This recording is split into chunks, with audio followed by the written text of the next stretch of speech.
right or left, however you're seeing that. You got Juan Vasquez on the bottom of me. Then you got Alex Atia Chisca to his right as well. In addition, if you haven't yet, hit that like and subscribe button. And follow us on Twitter and the Fins Talk Network. We are, of course, partnered with Fable Beard Company. You got a beard like me or the Saddam Hussein mission look like Alex, you want to get this Fable Beard Company.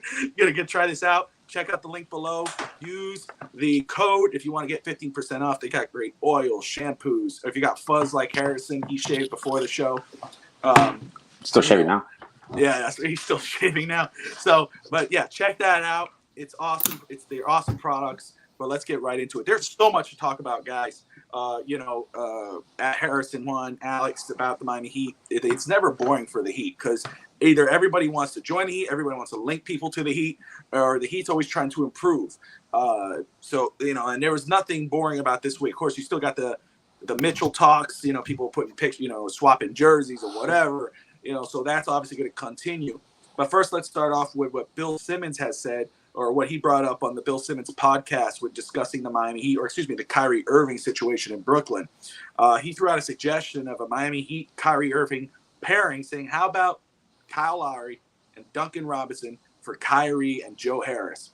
Kyrie in Heat culture, the sky is the limit.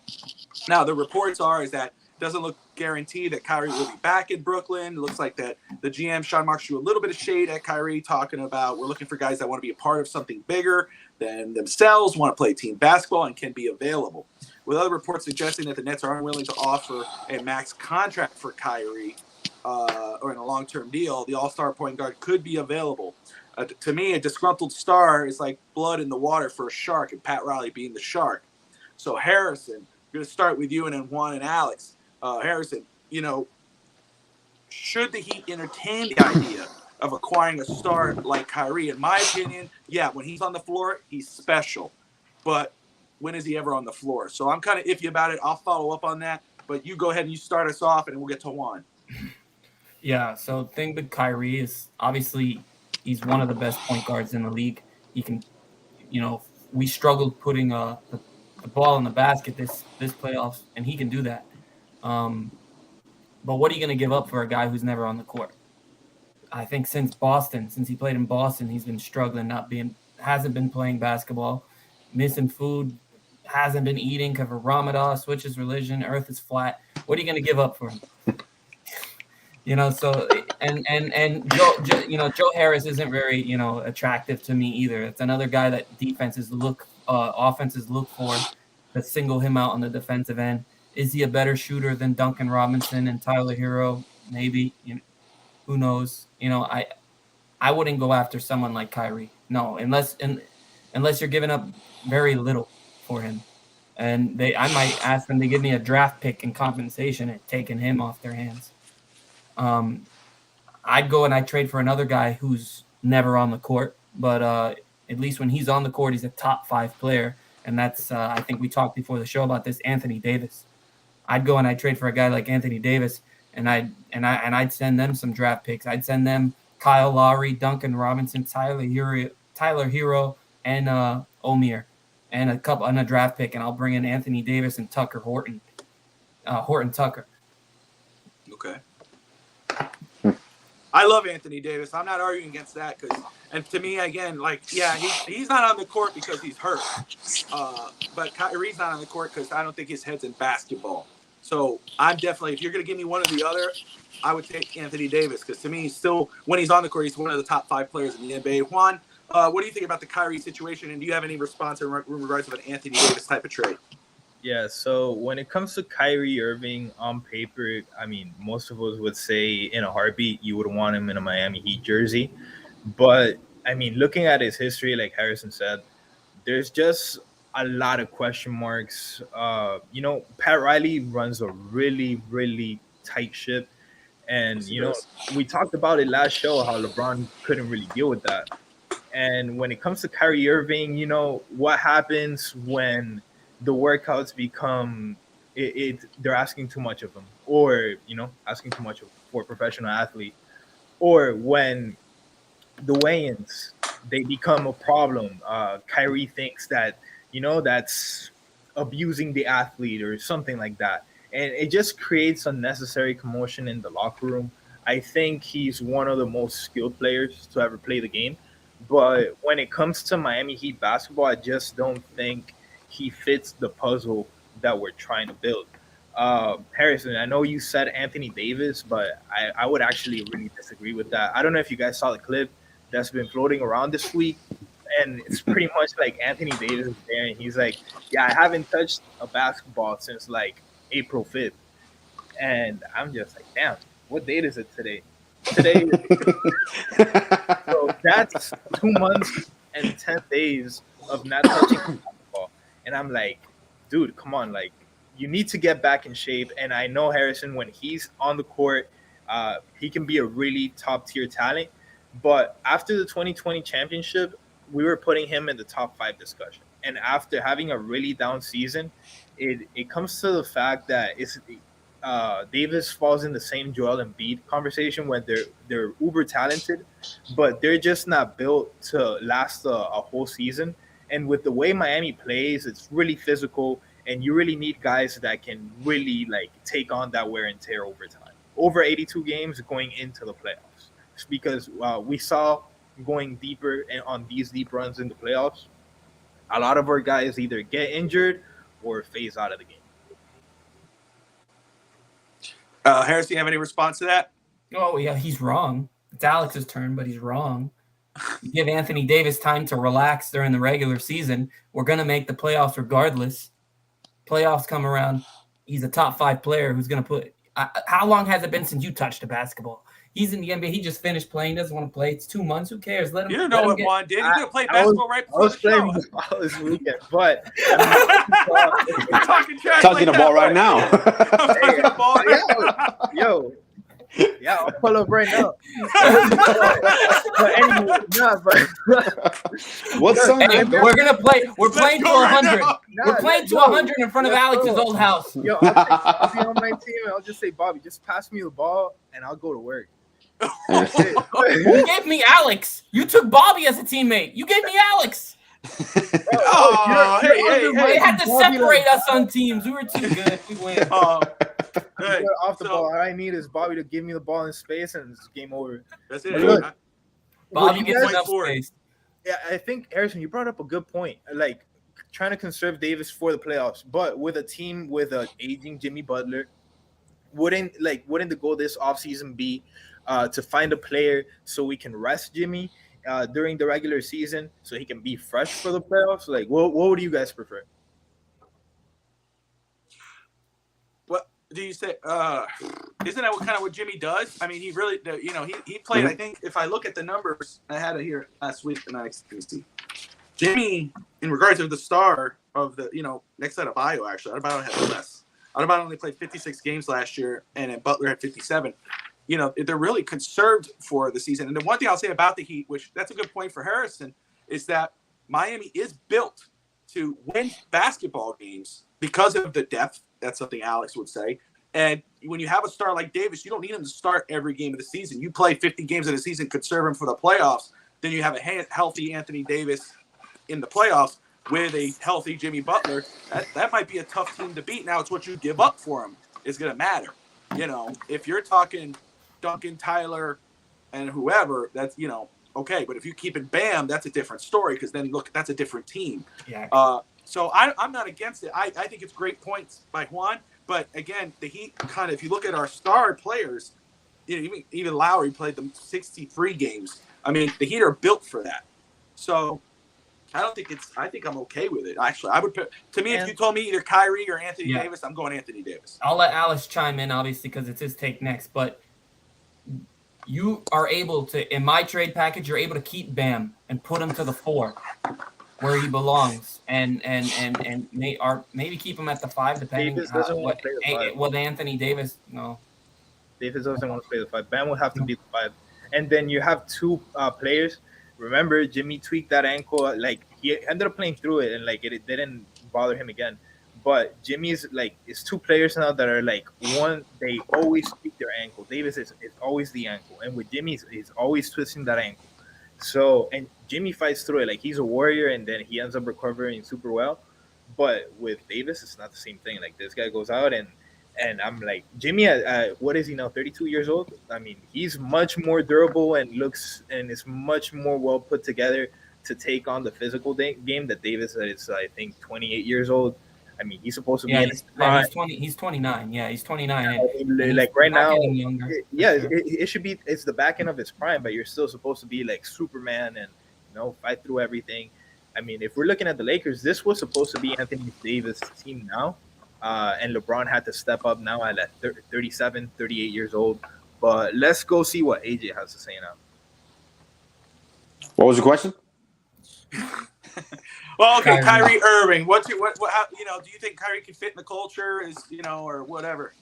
The question. Don't be smart ass. Kyrie, the fact Davis, yeah.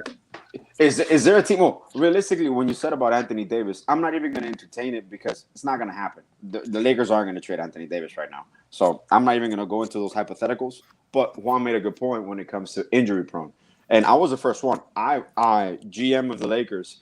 Even still in hindsight that we won the NBA Finals in 2020, I still don't make that move for Anthony Davis because I saw growth in Brandon Ingram. You were against the trade for I was Anthony against Davis. it from the beginning because I knew this was going to happen the same thing. And you can argue that people call us the bubble frauds, we went back to the finals again. We continue to build. You can argue that the Lakers, if it wasn't for that bubbles championship, what has this Lakers team done?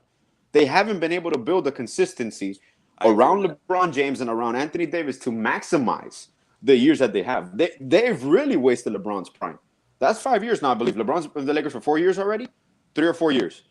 Or 5 years? Whatever the case may be. Yeah, so he missed the playoffs, made this championship. And got swept in the first round and then missed the playoffs again. Yeah. Those are years that's LeBron's still, you can say, quote unquote, prime. Because LeBron, I guess, is like Megatron. He's just primeless. He's going to keep on playing forever. But they haven't been able to build. And I don't think they're still going to be able to build a team around Anthony Davis and LeBron this offseason. They're going to try to go for shooters, but they're against the cap. They don't have any arsenal left. They traded it all for Anthony Davis. To the point of Kyrie Irving, if there's a team in the NBA that can deal with personalities, difficult personalities, quote unquote, is the Miami Heat. Look at Jimmy Butler's reputation before he came to the Heat. The problem is he's a Heat type of player because we've never questioned his commitment. Jimmy Butler always had an issue with teammates, personality sometimes, but they never questioned his basketball commitment. To the point that you made, Kyrie Irving is questioned, how much does he really need basketball? How much does he really love basketball? That's the difference between Jimmy Butler and Kyrie Irving. Exactly. Nobody could question Jimmy Butler's difference mentality. Basketball. There you go. Basketball. Yeah. And I don't want to put him in a box because he is one of the most talented basketball players I've ever seen. And not only with his dribbles, his overall game, the way he embodies his team defensively. Obviously, he can improve, but he is one of the most gifted players you'll see. Will he fit in nicely with us? Absolutely, I think he will. Only because of his age, he's not going to cost you as much as a Donovan Mitchell because all they're doing, the Nets are facilitating a sign and trade. So the compensation will just be to make the money match, maybe an extra first-round pick, a young player, or kind of like what we did with Lowry. So you're not against the move for Kyrie? I'm not against the move for Kyrie if everybody's on board. If you know he's committed and he's going to put maximum effort, like understanding what Harrison says, the difference, not about religion or anything. I don't think he's ever had an issue with conditioning-wise. He does have an issue sometimes with he's had a few ankle injuries, I believe a few knee injuries, but nothing major. Most of the time that he's missed, you can say, obviously with the COVID situation, with the vaccines, he's missed time there. So he's fresh in regards to kind of like a Klay Thompson. Klay Thompson in basketball years. Klay Thompson's already 33, maybe 34 or young 30s, but he's really only played basketball 1 year in the last 3 years. So he's conserved. His body's not, that wear and tear is not there. So if he's committed to it, I don't mind it. Do I see it happening? No, I don't. I don't see it happening. I really don't. Yeah, well, yeah. So, sorry, let me chime in. You mentioned you mentioned Jimmy Butler's attitude toward past teammates, and it was with Minnesota really that those teammates because of their commitment. Because of their commitment, he went at Ben Simmons because of their commitment. If you put a Kyrie Irving next to our best player Jimmy Butler, they will butt heads. Jimmy Butler will not like Kyrie Irving. Well, he will not like a gassed player saying, "I'm not going to eat today because of this." In a playoff game and score 9 points. a few years ago, they interviewed Jimmy Butler, and they asked him who his favorite player in the NBA was and who he would like to play with. And his response was Kyrie Irving. He's best buds with Kyle Lowry. Yeah, but it's a different Kyrie a few years ago than. Oh, no, obviously. But remember, that's the Kyrie that we know. In NBA circles, they know the real Kyrie. That's what we know. That's what we see by the media. Also, but like I said, I'm not in favor of it. My only counter to that too is, I mean, he wanted to play with Kevin Durant, who played, who. That's why Kevin went to Brooklyn. He got Kevin to come to Brooklyn, and then Kevin. It didn't really end up well. I mean, they've been reports that Kevin's a little tiffed off with the whole situation with Kyrie. With Kyrie? With Kyrie. So, I thought it was an organizational situation. No. Of commitment. What I've been reading and hearing, from even First Take or whatever, from Stephen A. and everything, is that Kevin Durant's a little tiffed because even James Harden, James Harden came in and wasn't the guy they thought he was. And then with Kyrie Irving convinced, because Kevin Durant was talking about even going to the Knicks. And he went to Brooklyn because Kyrie convinced him to come, but Kyrie's hardly ever there. It's the stance on the COVID vaccine. It's religion, as Harrison's brought up. It's always something, and that's the difference between Jimmy and Kyrie. Mm-hmm. Kyrie, obviously, when Kyrie's on the court, there's no denying that he's one of the best players in basketball. He improves your team. I would argue he's better. Well, at least everyone knows skill-wise, he's better than Jimmy Butler. If he's on the court, skill-wise, individual skills, yes, I get you. Yeah, but the thing is, when is he on the court? Now, the same argument could be made with the Anthony Davis situation. It was like, okay, if he's only playing 40, 50 games, we have the roster, Gabe Vincent, etc. If you don't move Gabe Vincent to compete during the regular season, you don't need to be. Even though the Heat were the number one seed, they don't need to be the number one seed. They just got to get to the playoffs and compete. Because they can win any series. They can compete with all those teams because they have in the past. Even though they got swept 2 years ago with Milwaukee, they in the bubble, I don't care if you say it's a bubble or not, they still beat Milwaukee. They beat the 76ers. I think they would have beat the hell out of Brooklyn this season in the playoffs. I wish they had them, and it wasn't the other way around with Boston. But this team doesn't need to have their stars do the whole season, just enough, and because they have the roster to do it, just to get to the playoffs, and then you got your guys to do it. So I'm not a fan of Kyrie. To me, I don't want this to be misconstrued because, again, when he's on the court, he's one of the best players. But overall, because of everything else that comes with him, he's overrated in my opinion. Just because you're not going to – it's the drama in the locker room, and it's not even being on the court. Anthony Davis, if you give me the two of them, I'm going to Anthony Davis. Go ahead, Alex. I'm sorry. And can I add something? Just even me, as a Brooklyn perspective, I think Brooklyn's even stuck in a predicament because you had to get rid of Harden, which was a great move, by the way, because that team wasn't going to win the way they were constructed. You got rid of Harden. You acquire Simmons and a bunch of pieces as well and future draft picks. Now, their dilemma is, can Simmons, which I believe that's what's going on organizationally, is can Simmons play with a Kyrie? I have no doubt that Simmons can play with a Kevin Durant. But can he play with a Kyrie? Are you going to invest max contracts in Kyrie when you have a max contract already in Kevin Durant and in Simmons? Does that mesh together? Or do you go ahead and acquire, for example, what Brooklyn can do, you ship Kyrie and you acquire shooters. You got to acquire defense, which, once again, this is my whole dilemma with a big trade everything for one player. You do that if you're a player away. But once again, Brooklyn, they traded away everything defensively for James Harden last year. LeVert, Allen, they traded away their whole core. It kind of reminds me a little bit of the New York situation with Carmelo Anthony. Those New York Knicks teams were a well-oiled machine. When Amari was playing, they had Felton running the point guard. They traded everybody for Carmelo, and what did it give them? Nothing. It was just basically publicity. You acquire a marquee player, but then what do? You can't surround them with talent to maximize who he is. And I think that's one thing that he'd always do. We always find a way to maximize our max player. We bring out the best. That's why if you notice, there's a lot of players here that are considered role players that once you leave Miami, you never hear from them again because you're not in a stage where you're being brought up to play to your maximum level. We are probably the only organization that gets players in their mid-30s, late 20s, mid-30s, when you're at your peak and you improve and you continue to grow their game. That's why I don't believe we ever max out at 26, 27, 28. I don't see a player here fully developed, even in their 30s. Look at Jimmy. You can always argue Jimmy was successful. You can see the individual talent, but you cannot compare the Jimmy now the last 2 years to the Jimmy in Chicago or even in Minnesota. And he was carrying those teams. But the way you see Jimmy now, not because we're homers, he's just a complete basketball player now. You can argue he can improve his three-point shooting. Let me ask this. Consistency. I'm sorry. I didn't, because go you ahead, say Jimmy. The question I want to ask, though, because I didn't have this on my sheet here, but I've seen it now for a little while. People kind of bring it up, but I want to ask you guys, where does Jimmy rank in terms of, on the Heat Mount Rushmore when it comes to top Heat players in history? Dwayne Wade, LeBron James, UD, Bosh, Mourning. Where is he? Because he hasn't won a championship. I have to figure he's up there. Do you mean whole Heat history or just individual players that play for the Heat? Yeah, like one of the top I players would ever say played for the Heat. He's definitely top 5. He's you can argue. Me personally, Bam will probably end up there. But you can argue obviously LeBron, Alonzo Mourning. Alonzo Mourning is always going to be there. Dwayne Wade, top. Number 1, yeah. Dwayne Wade is top. Best individual player that played for the Heat, LeBron. Obviously, probably the best individual player that ever played for the Heat. Of course. But in Heat history, Heat Nation, I would say, Does LeBron make top 5 in Heat Nation? Yeah. I would say so. Absolutely. You got to see championships. Shaq. Yeah. Do people in Miami, like Shaq?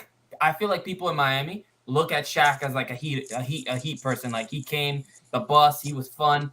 Well, he puts you on the map. I don't think people in Miami really look at LeBron as a Heat. Like I said back then, LeBron's going to be the best journeyman to ever play the game of basketball because he moved to every team, like he went Cleveland, Miami, Cleveland, Los Angeles. Now they're talking about moving him again. I don't look at LeBron as like top 5 Heat. He was the most successful in Miami. Yeah, but UD's above LeBron. UD, well, in Alonzo, terms of art, those guys are above LeBron. No, we're talking about talent, Harrison. We're talking about talent. If you're talking about, Bobby mentioned UD, right? Like, because heart-wise, right? If you're talking about heart as a Miami Heat fan, UD's in the top 5. Oh right? yeah, I mean he's right there. If you're talking heart, then Jimmy has to make it because there's difference between those 2012, 2013 teams that won the championship and this team. Is that back then everyone expected us to win and everyone was rooting against us to lose because with LeBron is like the guy in 2K that it's 99 on everything that you create. It's a cheat code, yeah. And with LeBron on the team, I don't care if we're down 15 going into the fourth quarter. I got LeBron on my team, so it was though like you had that like really humongous safety net. And with Jimmy and the Heat, it's just like, I hope Jimmy has enough for this game. And he always pulled through. And to me, it would have meant so much more. Yeah, I agree. I get that. Jimmy would find one would have meant so much more. Yeah.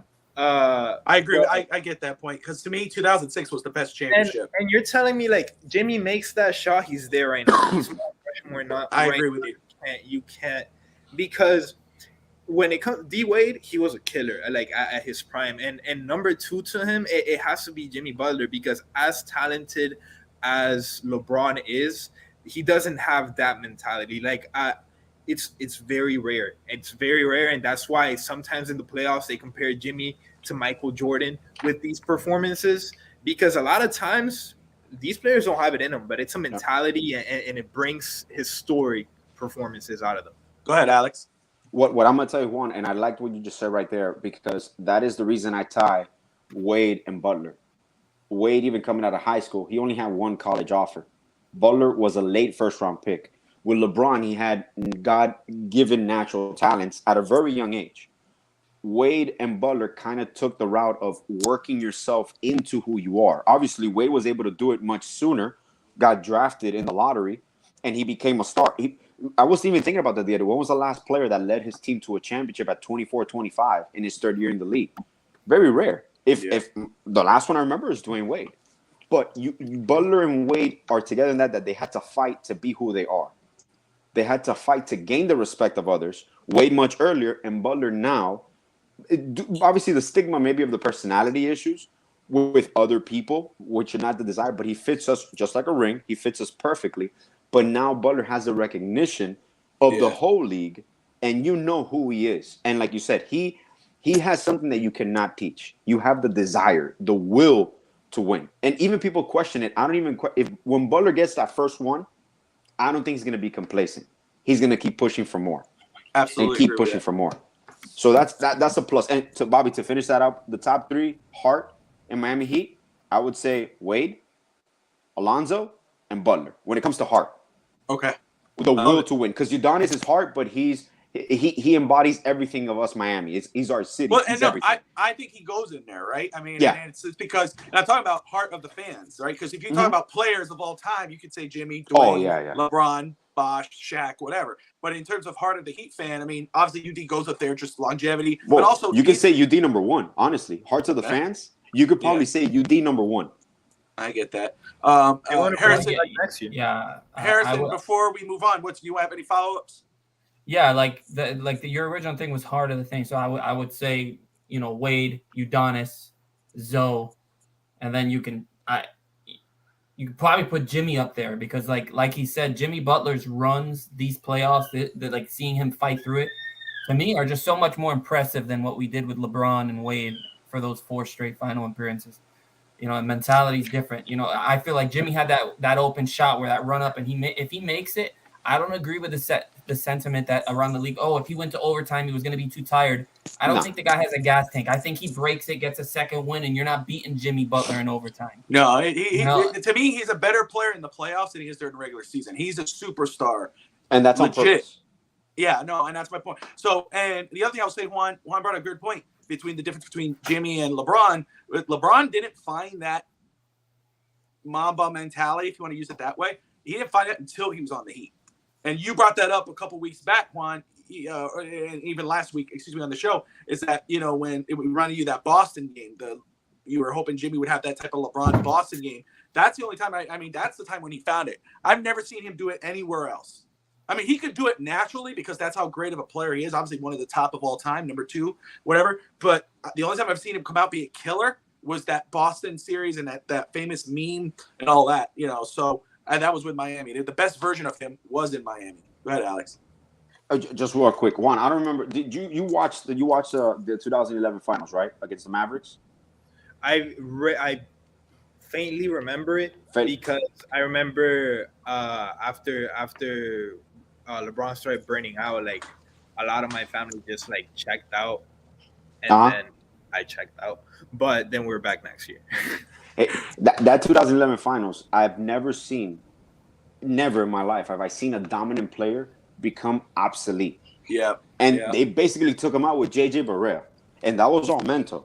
That is the part when I knew that he needed to kick it into another gear mentally because the talent is there.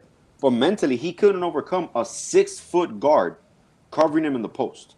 That's the part that you started questioning LeBron. You're like, whoa. We're like, you see it, that he can do it. But what happened? Then it started clicking.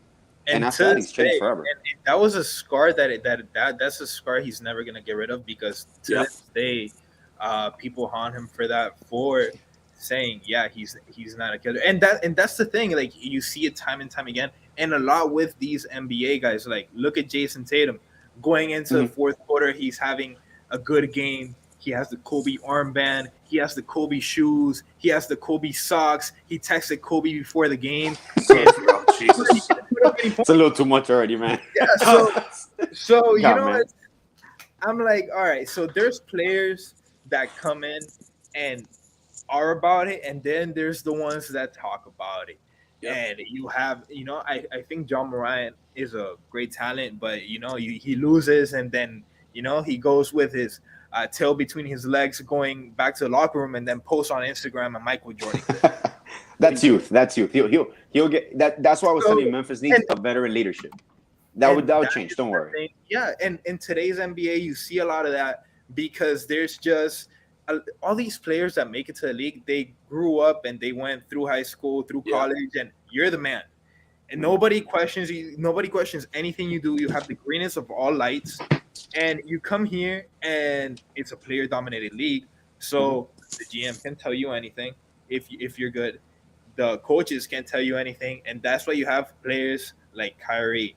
You have players like Katie that are like really good. But when it comes to with those clutch moments, dude, Katie won those 2 championships. Yes, he's still a supreme talent, but he's not a number 1. He's a number 2 because he needs someone to lead him. That's right. That's interesting. After Steph, no, I agree with that 100%. After Steph was the one pulling the strings.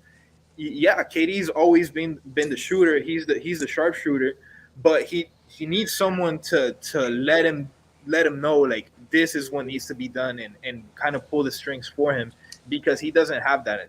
He doesn't have that in him. His thing is just like, I'm gonna get in my bag and I'm gonna just play my ass off, and then let's see where this goes. All right, so I love all that because I agree with you 100%. I brought it up to Alex a while back about James Harden, that I think James Harden was a number one. That dude was like a number 2 or 3 because you give him Dwight Howard, you give him Chris Paul, you give him Russell Westbrook, and he doesn't do a damn thing because he's not a number 1. Now, proved it, he's probably just a number 3. But I just love that take, and I agree with you with the Kevin Durant. As great as a player he is, top 5 in the NBA when he's on the floor. Can I pivot to one thing before I forget about it, because it's like on the tip of my mind?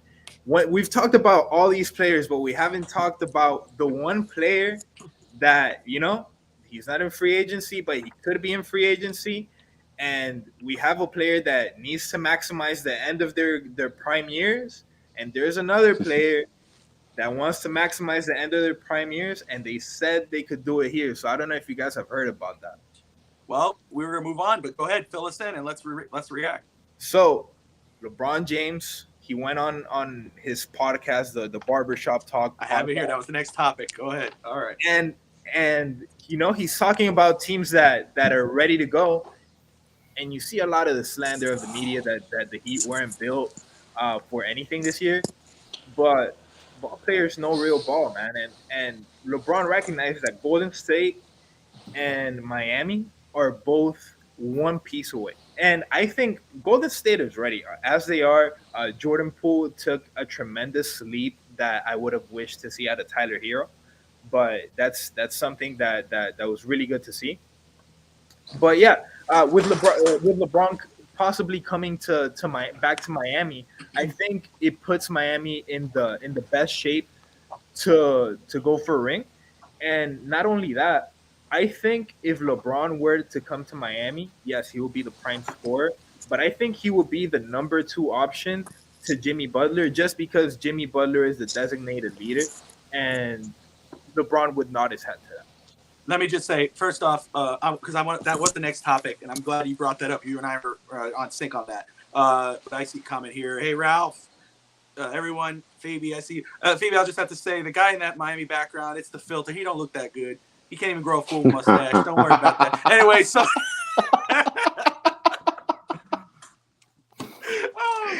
take the filter out, bro. This is take the filter out. Show the real face. Someone's lying. Take your glasses off for your eyes. All right, but anyway, so yeah, you're right. He was on the Shop recently, and this was the quote he had. If there was one team I know. This is how he started, but I think he buffered it so he could stay safe. I really do think that. But he said, if there was one team I know I could make an immediate impact in the postseason and we could be very special, it'd either be, and he kind of stuttered, Miami or Golden State. Now, this is not the first time. This is the first time he's suggested something. But, well, he's kind of hinted at some stuff in the past, Alex, if we would go back a little bit. But, you know, Pat Riley saying he will leave the keys under the carpet or under the rug for LeBron. Stephen A. just recently bringing up that he would suggest a trade for Miami with LeBron. And it's not the first time he's brought that up. So I think there is an undercurrent with LeBron back to Miami. I'm going to tell you what, and I've said this to Alex on multiple occasions, Harrison and Juan, I'm telling you for the first time, but I'm not against that 100% because what you just said. Because we need that, and I'm not saying he's, I don't say he's number 2 or nothing, but we need that additional player who could take the load off of Jimmy and vice versa. And I think LeBron would fit perfectly with this Heat team. Now, what do you give up for him? The reason why I'm not worried about what you're going to give up for him is because of the Heat organization. Alex brings up what Brooklyn did some time back, or even what the Los Angeles Lakers did just to get the one championship, trading for Anthony Davis and giving up all those young pieces. I'm never worried. Yeah, when it comes to the Lakers, you should be concerned because they have shown that they can't build a team worth of whatever since, Jerry West. The Brooklyn Nets have shown they can't build a team. Even when they got superstars, they can't win nothing. They're in the 18 and get eliminated.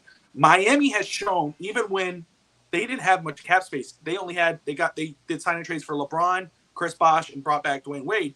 Even with those three that took up most of your cap, they were able to bring in other players and get the best out of those players. And then obviously lately, it's the development of players.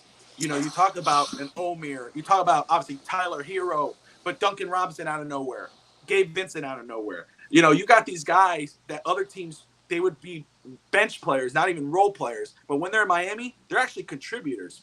So when it comes to giving up players, and I know that's a sour point for some people, you don't want to, you think, man, I don't want to give up Tyler. I don't want to give up a Bam. I don't want, obviously I don't want to give up both. But one of them, for somebody like LeBron James, including some extra guys, I'm okay with, because I trust Miami to develop other players to fill those roles up.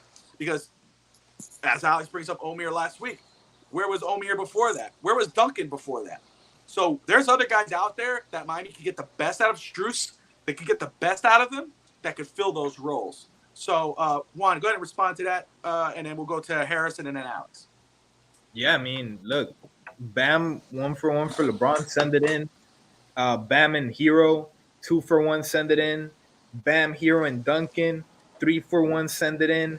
Bam, Hero, Duncan, picks, send it in. It doesn't. You're getting LeBron James. You're getting 3 more years of time. And I know LeBron has until 40. LeBron's going to be at 40, still averaging 25 and dunking on people. Like, just his conditioning is crazy. Yeah, and then with that, look, you brought up a great point, Bobby, with the development that the Heat does. Duncan Robinson started going out of the map and started wanting to put more priority into the podcast, and then Max Strus came out. And I remember the first game Max Strus played, a lot of people, including myself, who the hell is Max Strus? And I see them, and he goes for his first shot, and it doesn't even hit the rim. And I'm like, oh my God, like who is, like, take him out of the game. And 2 months later, he's lighting up teams. Can I just say? Yeah. Alex, before the season, brought up Max Strus to me. I remember, because I even said, who the hell is that guy? Because I was like, Bobby, watch this guy right here. Give me a couple that gave Vincent and Strus. So I'll give him his due on that point. But go ahead, continue. Go ahead. So it's true, Harrison. Duncan goes out of the map. I don't know. He's got Alex's approval. No, look. Tyler, I don't know if he can recreate Tyler Hero. Tyler Hero has really nice flair, but how much of Tyler Hero's effectiveness versus the flair and the swag that he brings, especially when it comes for the playoffs? And that's where I want you to print my money straight. Like, I don't want the rinky $100 straight. So yeah, you can recreate the next Duncan Robinson. You can get another guy, another 6-man that has good handles to play off the bench, like Hero, which could be a Victor Oladipo. Like, people are sleeping on Oladipo. Like, he used to run with the ones and be a really dominant player. Like, you're telling me he can't run the twos? Like, he would be really good for that. And then the next guys, whoever you have to give up, you just create. This team creates shooters out of anybody. And so to bring in LeBron, for you, it's you give up what you have to give up to get him. You're cool with Bam, Tyler, and whatever else you have to give up. Yeah, because you're getting a championship out of it, and I can get another number 5. Bigs are not expensive in today's NBA. I don't put Omer on the court. Remember what I told you about Max Strus last year? I'm telling about Omer this and remember year, what you told us about Justice Winslow. Get out of here. No. Whoa. I'll touch that one on later. I was a big Justice Winslow fan. That was top 5 in 5 years. Yeah, top 5 years. No, top 10. I said top 10. I didn't say top 5. Give him some time. You bring a traditional big. LeBron will play the spot the 4 that we want Bam to play. If LeBron wants to take that role, way better than Bam could ever play. LeBron can play any position on the court better than any player on the Heat. I think, except maybe Jimmy, that they'll be tied at this point in time. But yeah, you just let them run the court and you put shooters around them, and I'm punching my ticket to the finals. Go ahead, Harrison. You're not punching your tickets to the finals because LeBron's not carrying any team. What's it? He's missed the playoffs twice with LA. LeBron and Jimmy. You said it earlier. He's missed the playoffs twice with LA. He made a run in the bubble, which was an anomaly, and then he missed the playoffs again. And he's not doing anything. You're gonna bring him here. You're gonna trade Bam for LeBron. Alex, cut it out. You're gonna trade Bam for LeBron. I agree trading Duncan because you got Strus. Maybe trade Hero because he's got some assets. You can bring in Tucker with that, bring some compensation. But you can't trade the house for LeBron and expect you're going to make the finals when the East isn't the East of old anymore. LeBron isn't running through the East. The East contains Giannis. It contains Joel. It contains Boston. It has so many more players now in the East. You're not running through the East with Jimmy Butler and LeBron James and saying let's get it happen. You ran through the East with Jimmy Butler and Kyle Lowry. Hold on, let me ask you. You didn't run through the East. You ran into Brook. You got past Atlanta. Number one seed. Look. You can make number one seed means nothing. First of all, I'm sorry, Juan. I'm sorry. First of all, you don't think LeBron plays this season, even though he was out, if he's on a team that's competitive? You don't think he got injured? You said it already, Bob. You said it. LeBron's perfect for this team as constructed. Yeah. LeBron can fit right in. But we're not getting LeBron for free. We're trading Bam. We're trading Hero. Put him on LA. They Duncan. Can't develop anybody or sign anybody without bringing LeBron. That's why everybody signed there. Anthony Davis never wanted to go to LA if LeBron wasn't there. Miami brings in stars. They don't need to have a LeBron to bring someone in. They don't have to. Go ahead, Juan. On top of that, LeBron James and Jimmy Butler. Name me a better duo than that in the East. None. Heart. You can't. Middleton, and a healthy Middleton and the MVP, Giannis. They're not. Why you? Jaylen Brown and Jason Tatum. No. Not that one. No. Look at the fourth quarter of the NBA Finals and look at Jason Tatum. How do you know? What is Jimmy Butler? Is Jimmy Butler a spot-up shooter? No, but Jimmy. So he's not going to be good with LeBron. He's not good with LeBron. Stop guy in the NBA when it comes to the playoffs in clutch time. Name me who do you think's going to have the ball at his hands at the end of the game? First of all, who's going to have the ball at the hands in the end of the game? Jimmy Butler or LeBron James? Jimmy Butler's going to. Wrong. LeBron's he's going to pass it to Jimmy and hope Jimmy hits a shot. He's not a spot-up shooter. He doesn't fit with him. At the end of the game, Jimmy Butler's going to say, "Give me the ball." LeBron's going to stand there like this, waiting. LeBron's the one always passing. No. That's why he's getting. But Jimmy Butler's not going to hit a three. LeBron, these NBA players. They run from the clutch shots because 99% of these players are not killers. That's true. Jimmy's a killer, but not from three. LeBron's not taking that shot. He's actually got better from three this season. He missed the three-pointer at the end of the game. That's because he took it too early. He shoots like 20% from three-point, body. He shoots 20%. He shoots like 20%. How many threes did he make in Game 6? It was out of You picked the game? You picked the game. I can give you his yearly average. Yearly average. His average in the playoffs is just as bad. He's not a three-point shooter. It doesn't matter. When the money's on the table, this guy performs, and that's the difference. Jason Tatum can average. And you're not counting Miami. When he comes having a crisis in the NBA Finals, he chokes, and my guy doesn't. And that's why if you put LeBron James next to him, he's the guy that he wants. I'm not arguing. I'm not arguing. Jimmy Butler is not a better player than Jason Tatum. Hold on, Tigger. I'm going to talk now. Hold on. Yeah. Oh, yeah. What happened? What's your thoughts on this, LeBron? Okay. James?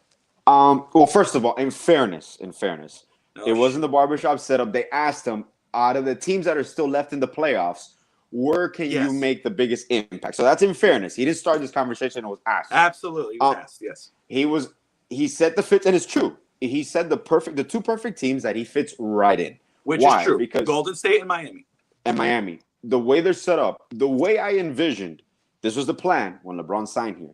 The way I envisioned him aging was becoming the stretch 4 point guard, where LeBron James right now, I believe, could run the point. That's when they traded for Russell Westbrook, I vouch for Russell Westbrook to come off the bench.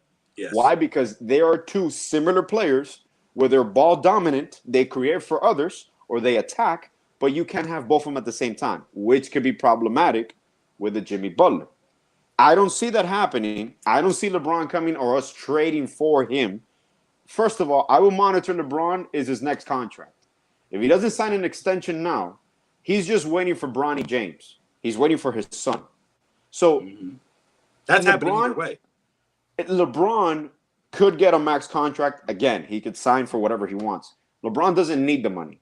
That's why he's not going to sign. The Lakers need him to sign a contract. LeBron doesn't need to sign the contract. If the Lakers can't secure LeBron, there's no way of securing future free agents, even if you have an Anthony Davis. First of all, you don't have the cap space. So you need to have an asset, which is why Miami gave Jimmy the extra extension already. You see the anchor. You see the pull that Jimmy has towards you. People want to play with Jimmy. People see that. Do I believe he fits perfectly here? Yes. You're not going to trade Bam. You're not even going to trade Hero for him because you don't have to. You don't have to. If he wants to come, he can come here as a free agent, or we can trade Kyle Lowry's last year of his contract, which is the following year. He's an expiring contract. You could just make salaries work and maybe give him a first-round pick. He's leaving either way. So you can get whatever you can out of him, but they don't have any leverage right now in regards to we're going to trade you LeBron, give me everything. Who's the Lakers? The Lakers. Okay. Lakers right now honestly don't have leverage. LeBron is not signed for the next 4 to 5 years like a Donovan Mitchell. You have leverage there. I got 5 years of you guaranteed. Well, you don't even know guarantee now because guys are asking out, demanding trades 3 years into their contracts or 2 years into their contracts. But 1 year, given term, that gives you more leverage. So, for example, right now, you trade LeBron or you trade Donovan Mitchell, Donovan Mitchell is going to get a bigger package in return. Believe it or not. I get you. And it is going to happen. So the LeBron thing, honestly, if it happens, I kind of see it as a free agent signing. It's going to be a lot, maybe for like a mid-level or whatnot. He doesn't need the money. He just wants to play basketball. Like at this point, it wasn't when LeBron was with Cleveland and he was doing the 2 years opting out after one. That's just a money move. You were playing the market. You knew the salary cap was going to skyrocket. Whatever contract LeBron signs next is not going to be more than a year or 2 years because he wants to play with his son. So it isn't. So he'll go wherever, and then he'll sign the mid-level. Exactly. He will do that. But match-wise, I understand what Juan is saying because you have a tandem. But LeBron and Jimmy alone are not going to get you over the top. Now, you can develop the players. You can have your shooters. 100%. You said Jimmy and LeBron alone. But here's the thing. No. But this my point to it is you're not counting the Heat organization. Now, maybe you are. Harrison's not. You're not counting the Heat organization about the development. No, and that's not a knock. It's just what it is. I got you. You're not counting. If you put LeBron and Jimmy on the Lakers, just like you have Anthony Davis and LeBron James on the Lakers, you're getting one championship in a bubble. Now, you want to talk about Miami Heat? They're a bubble team. That's why they made the finals. What are the Lakers? Because look what they've done compared to Miami in the last 2 years. So, Miami's more successful for sure. Thank you. Absolutely. So, if you get a LeBron James or even a KD, you go, damn, that's a lot of money. Blah blah blah. But on Miami, you could do that because the players you give up, Miami has obviously the history, but they have the organization. That's why I would say you talk about Russell Westbrook. When we had that conversation a while back, he's not the same player. But Carmelo Anthony, can you turn off your phone, please? That's a little rude. It's a business call, man. It's a business call. I'm a businessman. No, but you put a Russell Westbrook, for instance, or a Carmelo, who's past his prime, ready to retire, come off the bench.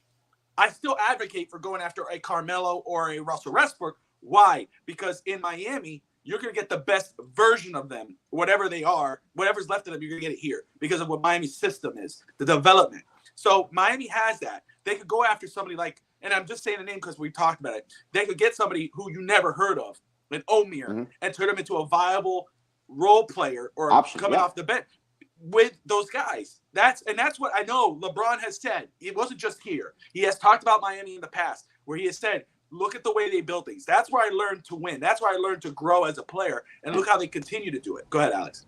I always believe we know the reason LeBron left. Go back to Cleveland for his hometown. It basically was gaining acceptance. Kyrie. Like you leave your town, Kyrie. You want to go back, and Kyrie obviously. But even LeBron. Okay, this is a chronic thing with LeBron. He went to Cleveland. He trades for Kevin Love. You give up Andrew Wiggins. You give him a bunch of assets. That was successful. What does he do to Cleveland? He leaves them. Cleveland has been able to rebuild way quicker now. Cleveland's been done great. Yes, they did. Cleveland is amazing, and they're going to be a top 5 team next year. That 100%. I can even guarantee it if you want. But the thing I see with LeBron is you, at this point in your career, first of all, he's going to finish with the Lakers. His business in LA. You can laugh all you want, man. When Cleveland's top 5 next year, you're still going to be looking at me. You said that about Justice Winslow. That's the only thing he has on me. Justice Winslow. That's it. Okay. I'll finish with LeBron. Hassan Whiteside. He's gonna say no. Whoa. I didn't say nothing about Hassan Whiteside. I said Hassan Whiteside could dominate, and I wanted to play Bam. I wanted him to play with Bam. Oh my God, the takes keep getting worse. No. It wasn't, man. Don't let him lie to you. Don't let him lie. That's not a lie, bro. Come on. Don't let him lie to you. I wasn't for that max deal. You were for it, right? I was for it because you were gonna lose everybody that year. That's why they gave Dion Waiters that contract. That's why they gave Justice Winslow the contract. You couldn't lose that offseason. I get it.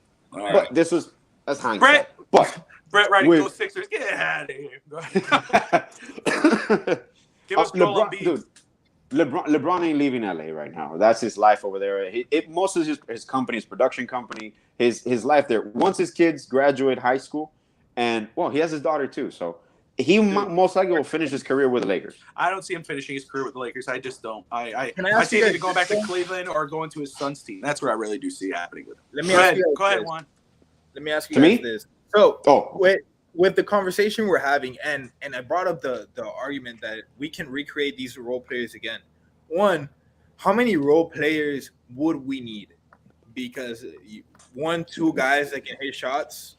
You gave up Bam and Hero, man. You gave up everybody. You're giving up Bam, which is your defense. You're taking the biggest hit on defense. So, but you're getting top. The best player in the game still when he wants to get in when that he's healthy. When he wants to get in that gear. Dude, LeBron James gets back to the playoffs at 40 years old. I guarantee you he's the best player on the court at any given moment. Yeah, but you're giving up Bam at 24 years old. But you're getting a Rick Bam's not taking you to the promise. And then, wait, one final thing. Don't you guys think that LeBron sees Miami and he's like, these guys could develop 1 or 2 role players to run alongside me and Jimmy. The same way they could. That we're looking at it, because everybody is amazed, not just the fan base, but everybody's amazed. That's how good Miami is at developing these players. Everybody's amazed at it. LeBron's like, I might want to go back. And before that wasn't a talk, before we know that there was tension between Pat Riley and LeBron James, and they wouldn't even do mentions of each other. And now it seems like that's starting to open. And it doesn't open by coincidence. So before we move on, great points all around. I love it. Brett Legassi, co-host of Overtime with me, Vince Talk. He says, you guys can't have Embiid. You can have James Harden for a bag of chips, potato chips. Man, I wouldn't even give you a bag of chips. Not even like the 99 cents for a bag of chips. James Harden. It's the same thing. Like, no. Wait a second. I'm going to let Harrison finish up because I want Harrison to get the final talk and we'll move on. But James Harden, I'm not for James Harden being the top player on the team. He cannot be the top player on the team. He's not the same guy. He never was that guy. My opinion on James Harden, though, is, look, he's not that guy anymore either. But, again, like I said about Russell, what I said about Carmelo, I'll say about James Harden. You put James Harden in Miami and this organization with this type of conditioning, you get the best version of James Harden right now at this point of his career. Harrison, you want to finish up the LeBron talk before we move on? Yeah, not too much on it. I don't got much to say on good. LeBron. All right, so now we're talking about free agency. We're talking about trades. We're talking about all this. Now, sometimes people think about running it back. Now, Brian Windhorst was on the Rich Eisen show, and he had to say this about the Miami Heat's Pat Riley. If you're questioning if Miami might make a deal or not, he said they will hunt whoever becomes available. So we figure today your next question is, well, who's available? Somebody will be coming available, whether it happens within the next 2 weeks, whether it happens within the next 6 months. Pat Riley will always hunt stars who will want to be in Miami, and they have a good team and they have good pieces. I think they will be hunters, he had later added. I do not think they're just going to be satisfied with running it back. We will see what opportunities may open themselves up in the next couple of months. So, Alex, starting with you and then Juan. Now, do you believe that, what star comes available? LeBron James, Harden, maybe, whomever. If there's a Donovan Mitchell, we talked about. Obviously, Mitchell is such an obvious one, right? But do the Heat make that type of move? Would they actually sit there and jeopardize running it back with the same roster to acquire another star, which I believe they should. For the right price, they will, and you'll pay. Like Bradley's always said, if you have to pay an extra nickel, you pay for it because it gives you this man. Oh man, he looks like a ghost right now. Oh, is that Justice Winslow? That's great. Oh, my man had to log out to find them and to upload into his image. I gotta give you your heart. It's a dedicated heart. He's petty, okay, I'm gonna put this to rest. 1 second. Number one, I even told Bobby with Justice Winslow that year we were drafting a Devin Booker. I goddamn that he fell to number 10. He didn't even work him out. We drafted him. I saw the potential in him, but I know Pat Riley wanted Devin Booker that year. So I'll rest my case for that. It was a mistake on my part for vouching for Justice Winslow. Back to what you were saying, Bob. Star-wise, stars that I seen become available, obviously Mitchell is a formality. But if they move Gobert, which if Atlanta does that trade, that the little supposedly the package that deal, I would do. If I'm the Jazz, I do that trade right now. I call Atlanta. I'm like, are you sure right now? Let's go. Let's move it. What if you're Miami? If you're Miami, that creates a scenario for you because then you're surrounding Mitchell in Utah. You're surrounding Mitchell with the talent that will help him develop and that would ease his game.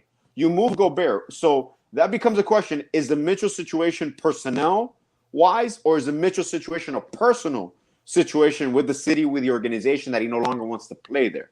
Because if he was having issues with Gobert, they move Gobert, they make his basketball life easier, then it's just a business decision. I don't want to play here. I want to go to another market. But Gobert, would you how do I say that? Would I trade for Gobert? Yeah, as Miami Heat. No, I wouldn't trade for Gobert. Okay. What about now the guy I want to bring up? The guy I do want to bring up, because I know you brought up Gobert, but talking about Atlanta, Collins.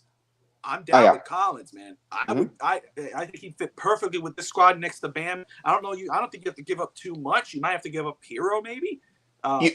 It'll cost you Hero, and you got to make salaries work. So you're looking at Duncan Robinson. I'm cool with that. I've got no problem.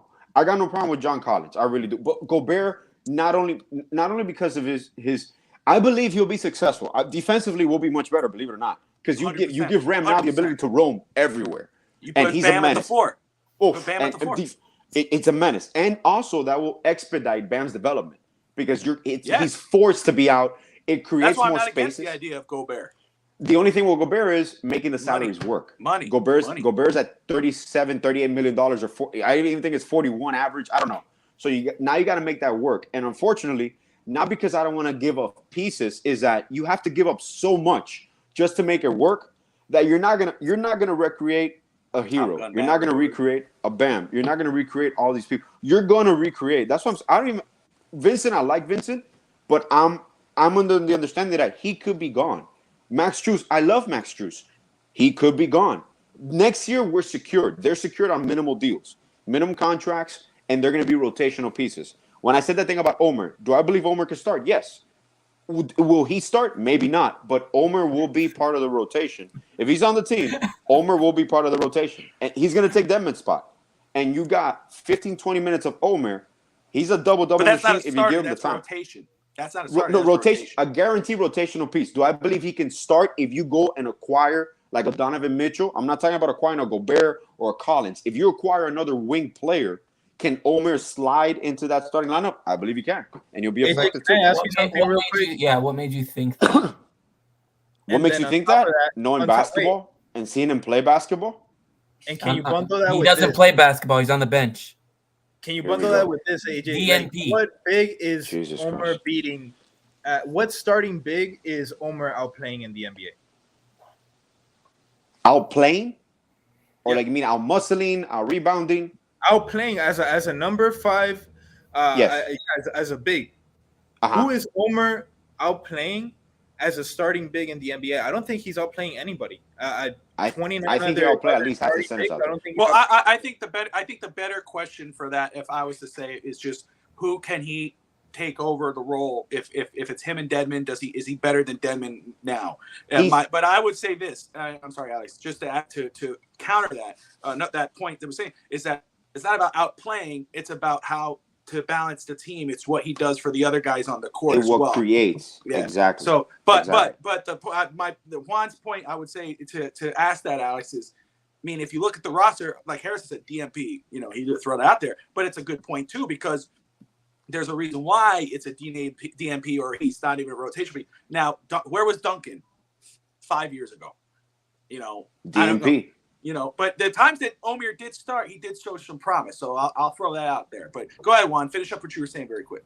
No, sorry. Yeah, that was pretty much it. I don't think he can outplay any starting big in the NBA until he gets one, the experience under his belt, and two, the weight. And even with the weight, I don't know if he can put on that type of weight, because the blueprint of his body just doesn't feel like it's meant to go that pattern, But did you see what Udonis Haslam said at the end of the year about Omer? Yeah, but I mean, what players say about players during the season, they're gonna say the right things as your teammate. It's not about teammates. It's you even see him when you see him play. Did you see Omer? The way he boxes out, the way he rebounds, the way he scores. He's not touch. Have you seen his shooting touch? But he's not outbeating anybody on the Heat roster. He doesn't stand out to you at all. Hold on. I'm sorry. I will say I'm going to counter that. Maybe I'm just not seeing what you're seeing, but hold on. It's okay. No, let me just counter something very quick, because you said the teammates thing.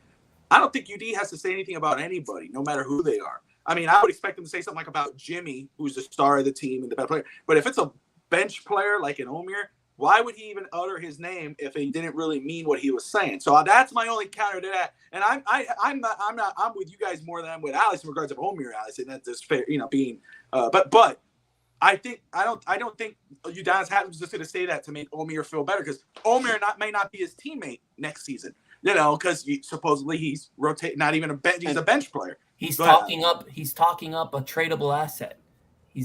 Obviously that you always do that, no matter what. But what I'm saying is, when you see an Omer, obviously experience-wise, you see he doesn't have it yet. It was his rookie year. He got signed on. Basically, last year was his rookie year.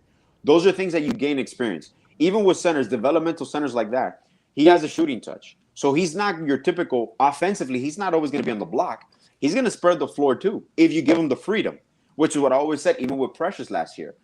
Sometimes I feel the Heat have their bigs a little compromised when it comes to how far away they can go from the basket to have the shooting touch. They're natural big men that have nice shooting touches. Precious has a nice shooting touch. Bam has a nice shooting touch. So it's just a concept of allowing the playing time. You can argue that if Dedmon was in there last year, Omer would have been the backup 5, only at 21 or 22 years old. So you remove older pieces like a Dedmon. I don't see Dedmon coming back. Why? Because they like what they see in Omer, even as a backup. I'm saying he could start under the right situation, because he might maximize that group. He might be a component for that group. Exactly. But he for sure will be a rotational piece, alleviating Bam those 15, 20 minutes a game. Harrison, go ahead. Go ahead. Still talking about Omer, Is he looking for a picture? He's looking for a picture of Omer? Probably. He probably is. He's looking for look at his face. I'm trying to. You said he had a nice shooting stroke, so I'm like checking his 3-point stats. He's okay. Bob, I'll interrupt you quickly. Harrison, since you like looking up stats, go to Omer's stats last year when Bam wasn't playing, and look at the opposition that he was playing, and look at the team results, and look at his stats. 12 games. He started 12 games. He averaged, he averaged 5.3 points per game. A whooping. Oh no. That's over the season. But look at his starting stretch. Look it up, Harris. His last 5 games he played, he hit no 3-pointers, no shots. No, he's a center. I wouldn't expect him to shoot 3. But no, he said he had a nice stroke. He said he had a good nice shooting stroke. You said that out of his mouth. I'm expecting to see Joel Embiid type shot from the 3, but even like Joel Embiid would kill this kid in the post. Robert Williams is gonna kill this kid. Steven Adams will body him. It just. Well, he's not small. You just mentioned probably the 4 strongest centers balls. So you have no problem. I know. Like I have 5'10". I have no business calling an like NBA high, but he's tiny for that. Like for his competition, he's not built for that. He's gonna get murdered by 29 of the other starting centers and a lot of the backups. Yes, he's gonna he could take Dedmon's spot, but a lot of times Dedmon be looking like dead weight in the court. So it only goes so far with how positive you okay. want. Let's reel this back in very quick from Omir to free agents and trades. Harrison, so with Pat Riley, Brian Windhorst stating the obvious about the Heat being hunters, they're not going to run it back. It's hard to envision them doing this. We talked about Donovan Mitchell. You brought up Anthony Davis. If a player becomes available, like Alex brought up, with Donovan Mitchell, but you also brought up Rudy Gobert. They've talked about trading Collins. I'm missing his first name here, but John Collins. John Collins. For who I think would fit perfectly with this current Heat team. If you give up like a Tyler and a Duncan, and you put him with Bam and Jimmy, I think that's a good lineup in the East. But is there any player? Obviously, we talked Donovan Mitchell. You brought him in, but what players? Now, there will be plenty of players available, but there's guys that don't fit Miami contract-wise, play-wise. But what guys that you could see that, man, if this guy was available, this guy would be a perfect fit, and this guy probably wouldn't be. Is it my turn? Yes, talking to you. Damian Lillard, a guy who's maybe not too happy in Portland, hasn't been winning, and if you're gonna give up players like Hero and Duncan and Kyle Lowry, you trade. I like. I'm gonna interrupt you real quick. Christian Wood just got traded to the Mavericks. Yo! Wow, big move. Shit, man, and I wanted him too. I know. Well, he's better than Omir. So there you go. Come on. There you go. I mean, he is. Make sure we. Oh, he is. He's better than Omir. Absolutely. Now, when you upload this to YouTube, just make sure, because Omir has been a topic for 2 weeks now. Like, he's a controversial topic. Remember what I told you about Max Strus last year? He's about to be the second young controversial figure in Miami. Yeah, next to Tua. Boom. Go finish your point. Yeah. Boom. Go finish. Omer's more accurate than Tua. Yeah, but I'm just playing. Bomb knows. I'm a big Tua guy. Hell no! You can come and turn that around. Whoa! I love you, Tua. Damn. I don't think Juan's disagree. No, go ahead, Harrison. Damian Lillard, I think could possibly lead this team alongside Jimmy Butler. You trade Tyler Hero, Kyle Lowry, Duncan Robinson, first round picks, 23 this year, 2023, and then 2027, you bring in Damian Lillard. You got yourself a superstar. Yeah. I mean, next to him and Jimmy, that's with Bam still on the roster. Damn. With Bam still on the roster. Yeah, that's a big three. Now, contract is 41 million he's making this season? 40 running. Go broke. This is that LeBron thing. He said trade everybody except for. Go ahead, Juan. You got a response? No, yeah, I like the Damian Lillard idea. If that was someone, obviously, the guy we've been chasing after, even before Jimmy got here, Bradley Beal. If he would just stop being a masochist and taking money to play for a horrible team, I feel like he could really make an impact. No, yeah. No, it's all good. That was perfectly said, man. There's something about Bill that what he's doing. Like he seems like a nice guy, and they might be building something in the Wizards. They have young players around, but they're not championship caliber for at least 3, 4, 5 years, if ever. 20 years. So, by that time they retire. Yeah. Yeah. So, and you see him in that boot camp that he does, those youth boot camps, and he's telling those kids how they're not going to take his job. And so I feel like he has the right mentality. He's a guy that would fit in right in with Jimmy, and he fits the description. Oh, for sure. Of what we talked about last time that I wanted. Scorer that can take most of the pressure for the first 3 quarters, and then Jimmy stays fresh for the fourth, where you want your experienced clutch player to take control of the offense. So Bradley Beal is what one, and I agree. I think that, and Damian Lillard is a name I didn't even think of, and the only reason why is because I can't see them trading him. But I mean, Harrison's absolutely right. He's unhappy, but I think he'd fit perfect in Miami, especially the culture. Go ahead, Alex. Well, with Damian Lillard, they're building around him in Portland, and he seems to be loyal to that. And they traded McCollum away, so they're building. They have youth going on. So I like, believe it or not, I like what Portland's doing. But I want to go back to this trade that just happened. This sets the price now for what you have to give up. What's the compensation? The compensation for Christian Wood was the 26th pick in the draft, Boban, Trey Burke, Marquise Chris, and Sterling Brown. You're talking about role players. That's just to make the salaries work. The real compensation really was only the 26th pick because everybody else is role players. That's an interesting market. Yeah, that's a good deal for them. And I guarantee you, they did this deal because they know Miami's snooping around. And one player, I'm 100% sure they're going after Christian Wood. The other player that comes up that is in the same is a similar situation is Jeremy Grant with the Pistons. I commented on it today, and he's not going to cost you a whole lot to acquire him. You're possibly a late first-round pick. Here's some role players to make the money work. My only pushback on that is how far does that move the needle for Miami to take that next step to actually go to the finals? What is a Grant? Christian Wood, yeah, I get that point. But really, a Grant, how far does that move?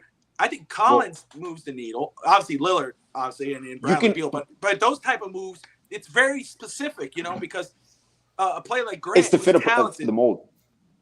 It's to fit your core. Fits the whole team. It's to fit your whole core. I got you. You can argue Collins and Grant statistically. Grant is even better than Collins. Collins is making more money. So you can argue that both of them, and I would even say defensively as well, they might be the same fit for the Heat, Collins or Grant. And Grant you get for less compensation. But Collins, you get a bigger upside. That's the thing. Yeah, that's and that could be years. Because you're not guaranteed Grant is going to resign. I see where AJ is coming from because Jeremy Grant wouldn't be the splash signing we're going for. It would just be a nice No. And then you keep going. It's another scorer. Yeah, and the good thing with Pat Riley is that you see how the Knicks are the complete opposite of this. Is that he doesn't panic. You see players that start getting taken off the market, and we pivot. We pivot to the next thing, and you have to be calculated. You look at teams like the Knicks. For I know some of my followers they like the Knicks, but that season that they were when they were supposed to draft Zion, get KD, and get Kyrie, and everything backfired. And they ended up getting Julius. I forget his name. And made Julius Randle. Yeah, Julius Randle. So what did they do in the playoffs, Ivor? Doesn't matter. Yeah, he's nothing, man. He's the off-brand Draymond Green that can get you some points because he's just gonna truck into you better and than Draymond offensively. Yeah, he should have the number 54 number on because he's just gonna spear into your chest for his shot. Okay, so now we had that trade, the 26th overall pick. So you could possibly get a Grant. Maybe you talk about the Heat have the 27th pick, 27th in the first round. So there you go. So let me ask you this before we get to the next subject. I'll start with Alex, Harrison, and then one quick answer. Alex, do the Heat keep the 27th pick? Oh man. Yes or no? Let's go. Vamos. I'll say no. Okay, but damn.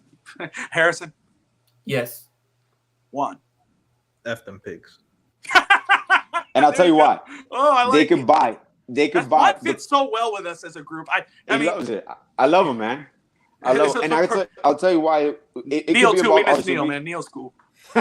Neil fits. Big shout out to Neil. Neil, he's at a party or something. He said they'll buy a second round pick if they want to, or they'll just sign undrafted free agents and develop them. So we don't have an issue with that. I'm fine with that. No problem. But I think they keep the pick. I think they keep the pick unless there's a trade that presents itself. But I don't see that. Yeah. So I'm in the same scenario. So the NFL and the NBA draft is on June 23rd, not too far off. They have the 27th pick, and we're going to go over some of these players. And then it's the same type of thing. Juan, Harrison, Alex. If the 27th pick, you don't have to name names right now. We're going to go over the names, but Juan, if you are the Heat, you're running the Heat with Andy Ellisberg, Pat Riley, 27th pick. Are you going after a big, or are you going after a guard or wing player? Excuse me. Probably best player available, but with the 27th pick, with the NBA, it just becomes such a Pandora's box. You don't know what you're getting. It's like a box of chocolate. Yeah, you don't know what you're getting. So I would just take best player available and hope for the best. Harrison, wing or big or BPA? Yeah, there's two ways you can go for it. You can go for a big because you saw our lack of big play this playoffs, or you can go forward and get some depth behind Jimmy. But if you a second scorer, someone who can put the ball in the basket. But if Tyler Hero makes that jump that Pat wants him to make, then I see him going big probably. Okay. Alex? I see him going for the most versatile player that fits the team. Not necessity. I just believe that we are built on versatility. So I definitely know we're not going for a short player. I would take into account wingspan.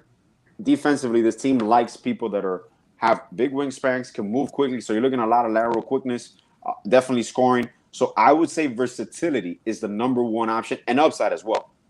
I think BPA and what Harrison said and versatility, I think that's all key words to the type of player Miami may go for. I will say that my preference is a big because as Harrison brought up, I mean, you saw how the bigs kind of dominated Miami.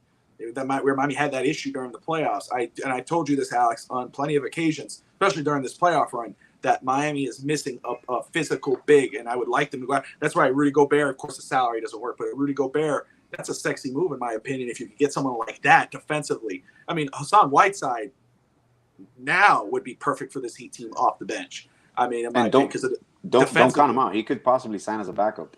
Oh, shut up. Anyway, you son of a. No, I'm just kidding. Okay, so 41 M's for no offense. I'll tell you now that you say that with Rudy Gobert, defensively he threads the needle for you, but the way we play, he doesn't fit our system. No, he doesn't. Defensively, he helps us, but not at all. Defensively, perfect. But see, here's my thing with versatility that you were saying. It's so important because, we can look at shooters, right? You go, man, somebody with a 3-point shot, blah, blah. But look what that did with Duncan. He was only a one-dimensional player. Duncan is a specialist. But that's the thing. We need someone who can play defense and kind of provide you that offense as well. A complete player. Okay, let's talk about some of the players. Go ahead, Juan. I'm sorry. No, I was saying Strus has some of that upside that he can shoot and play defense. 100%. No, absolutely agree. To the pressure. Exactly. That's why I think it's okay to trade Duncan now. I think Duncan has the salary cap, a movable contract, but I think Strus offers a little more, and he's not a better shooter, but I think he offers a little more because he does defense and offense. All right, so let's talk about some of these players. Some of the players that Miami has worked out, and I'm probably missing some, but I got enough here. First off, Marquette sophomore forward Justin Lewis, Florida senior forward Anthony Diraji, Oakland forward who used to play for Marquette Jamal Cain. Let's see here. We said Lewis, Keon Ellis from Alabama, another forward. Let's see, Musa Diabate or Diabetes. I call him Diabetes. I know Alex. I like him. And Jamal Cain. Jamal Cain, yeah. Let's see here. Justin Shapani. I hope I said that right. He's another forward. This is a shooting guard, Blake Wisely out of Notre Dame. And then Christian Braun out of Kansas, a shooting guard, 6'7", 209 pounds. Another a forward out of Wake Forest, 6'8", 227 pounds. Jake LaRabia. So, okay, so let's see here.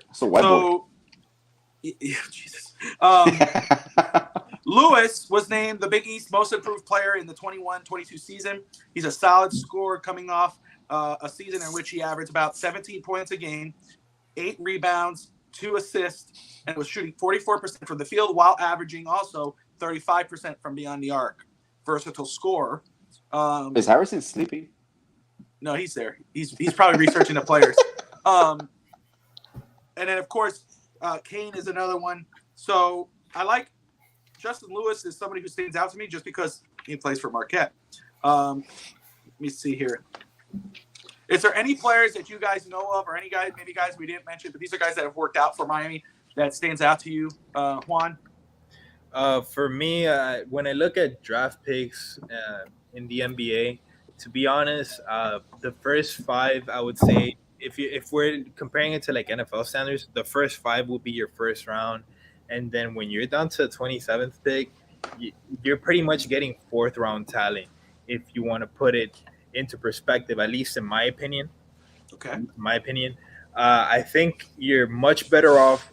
And before I say that take, the way the NBA draft works, a lot of these guys come in and they're not ready. Most of these guys come in and they're not ready. They're going to need a couple years before they start making an impact. You have the Tyler Heroes of the world, the Jordan Pooles of the world, but that story is more rare than common in the NBA. It's not like football when these guys have been playing for 3-4 years. They're mostly already full-grown men, and they come into the team already ready to play. In the NBA, it's not that way, and I think it's much better off to either trade the pick and then use some money to either fill for a big. You could probably get a better big in the market that you can get out of the draft to make an impact this upcoming season. I'm not looking at 5 years from now, because 5 years from now, Jimmy's not going to be here. I'm looking at this upcoming season. Understood. Yeah. Harrison? Yeah, so there's a reason why players in the NBA come out so young. They used to come out straight out of high school because it's not like football. They don't need to be as physically built and do 4 years in college to be ready to be hit nonstop like in football.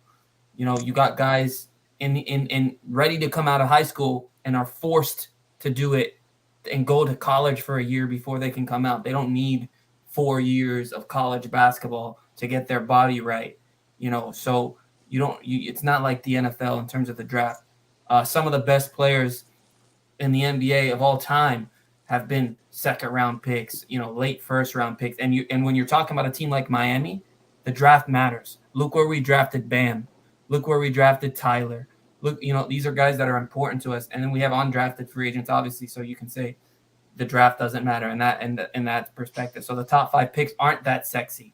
And you have pick 27, you can draft a guy like I said it before the show, Kendall Brown, who Alex touched on. What the Heat need is someone who's versatile, long wingspan. This kid's tall. I think he's 6'10", he's 7-foot wingspan, and can get depth behind Jimmy Butler at the forward position. Out of Baylor, right? Out of Baylor, and he plays both sides of the ball. He's very keen defensively, and he's a developmental player because you don't need someone in this draft to come and take the reins. You're not looking for that type of player. You're looking for someone for longevity and someone who can give you those minutes and give you depth behind Jimmy Butler and maybe at the center position, depth at the center position as well.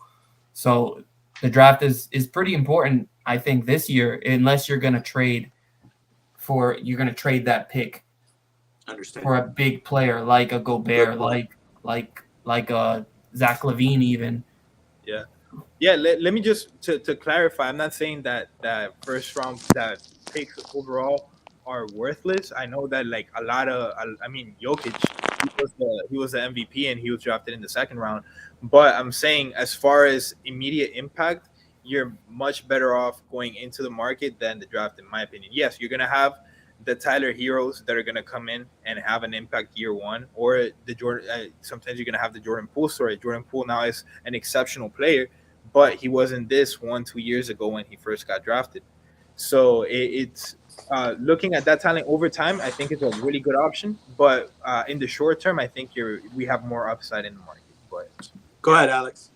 One thing I'll mention, because when we talk about players coming out of high school before, you don't have, no matter how talented the player is, when a player comes is only 18 or 19, first of all, his body hasn't developed yet fully. So you're not at your peak strength. You're not at your peak as an athlete.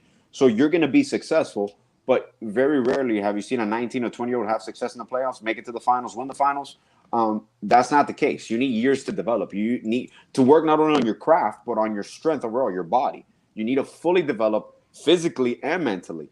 So in this year, what we've said about if we keep the pick, if we use the pick, what you're looking for, not only versatility, but you're probably looking like at a 3-4 year, unless it's just a talent that falls to you that you cannot pass on.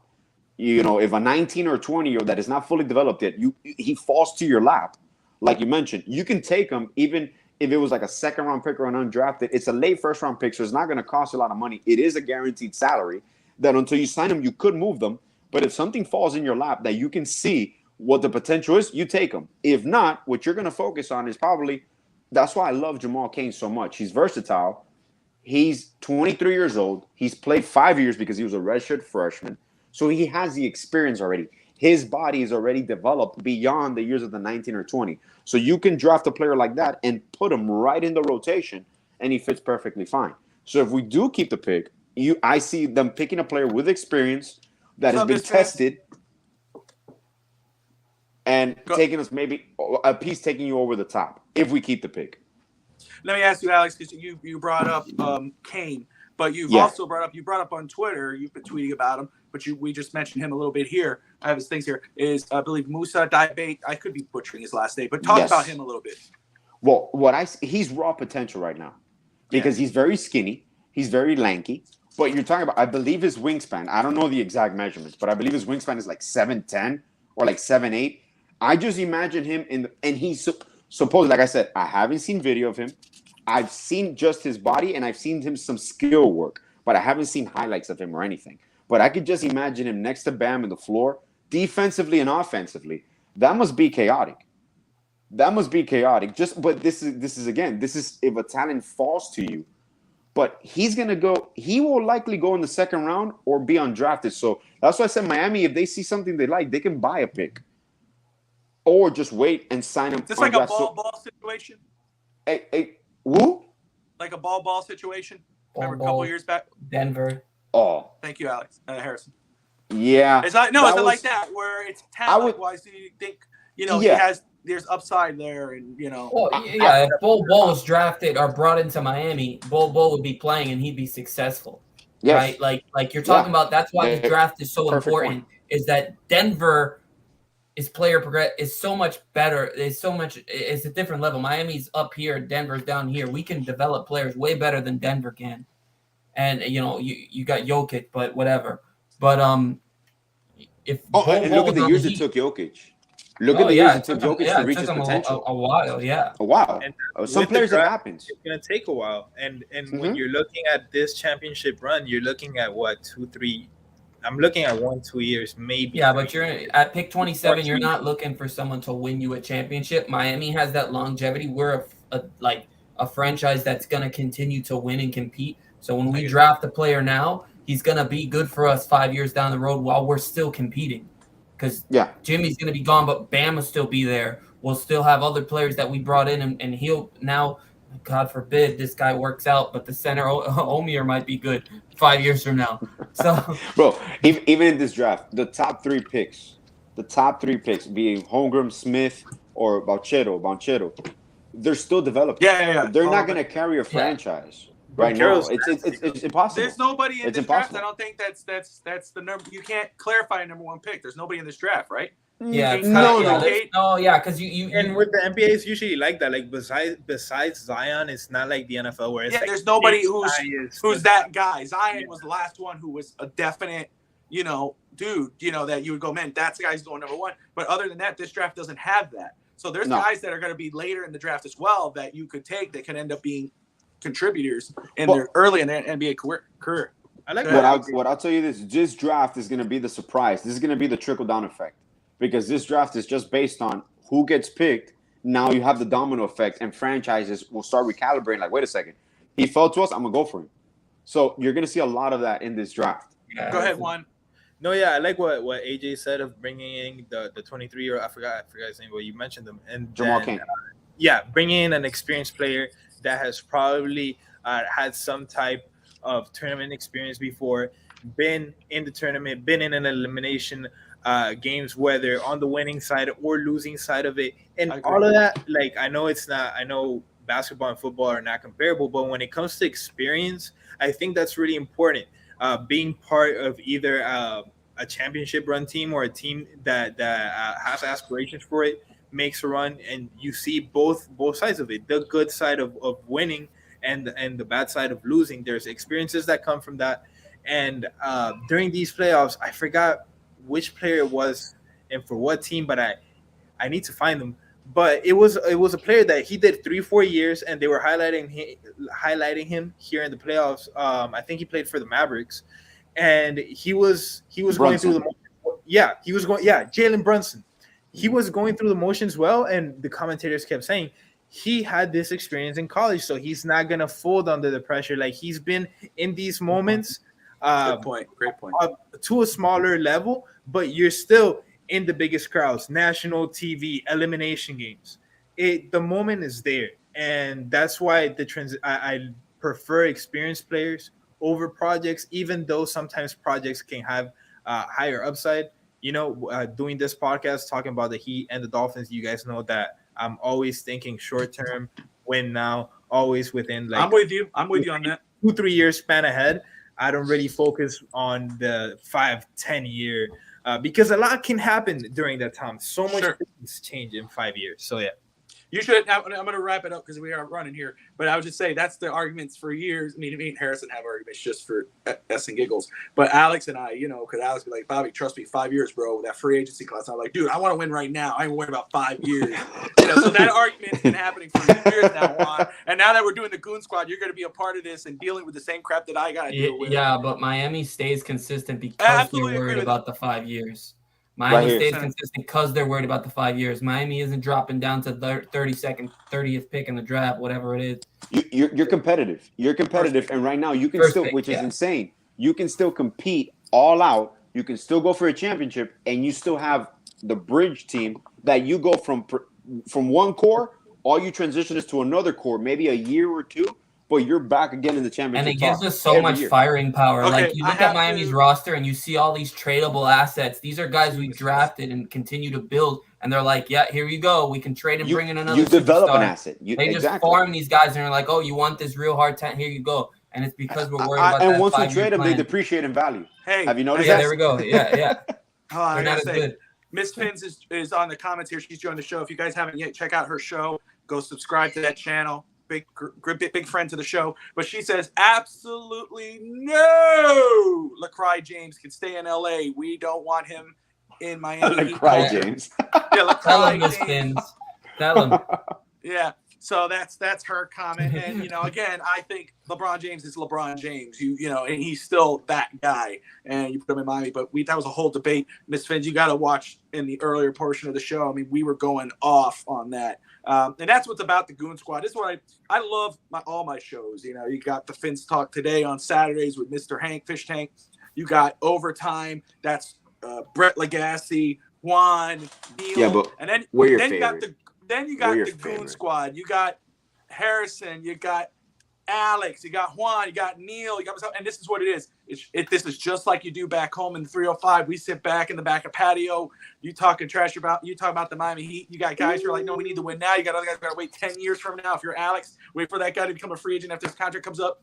There's so much to talk about. It's never boring. Talking about the Heat is never boring because the Heat, as Harrison says, is always competitive. No matter if we have a star or no star, or we're looking to try to get a star, there's always something about the Heat that we can talk about. And the draft is on the 23rd. That's coming up. So, guys, hit that like and subscribe button if you want to be a part of this show. Hey, if you want to be involved, if you want to come on and debate Alex on Omier or debate Juan on – Bring it, bro. Bring it. You want to talk to Harrison and that Miami Vice look, come on, message me on Twitter or message any of these guys, Third and Juan, Razor NXT, and then you got AJ _Atia on Twitter, Neil Gadara 2.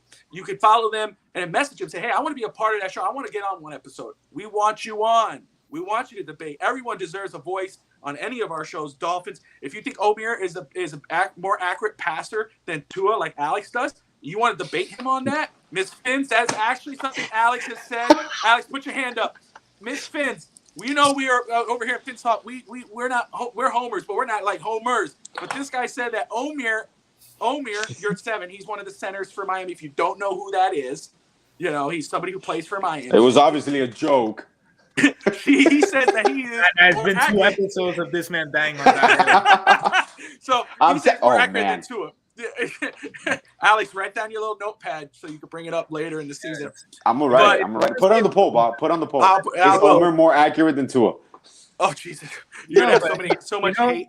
AJ, you're not the only one trying to, build up young, underwhelming stars in the city of Miami. So you're good, bro. Wow.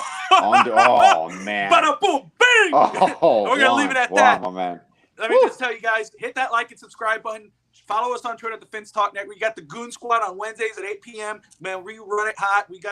I got my normal outline just like I have for every other show, but usually we don't stick to that.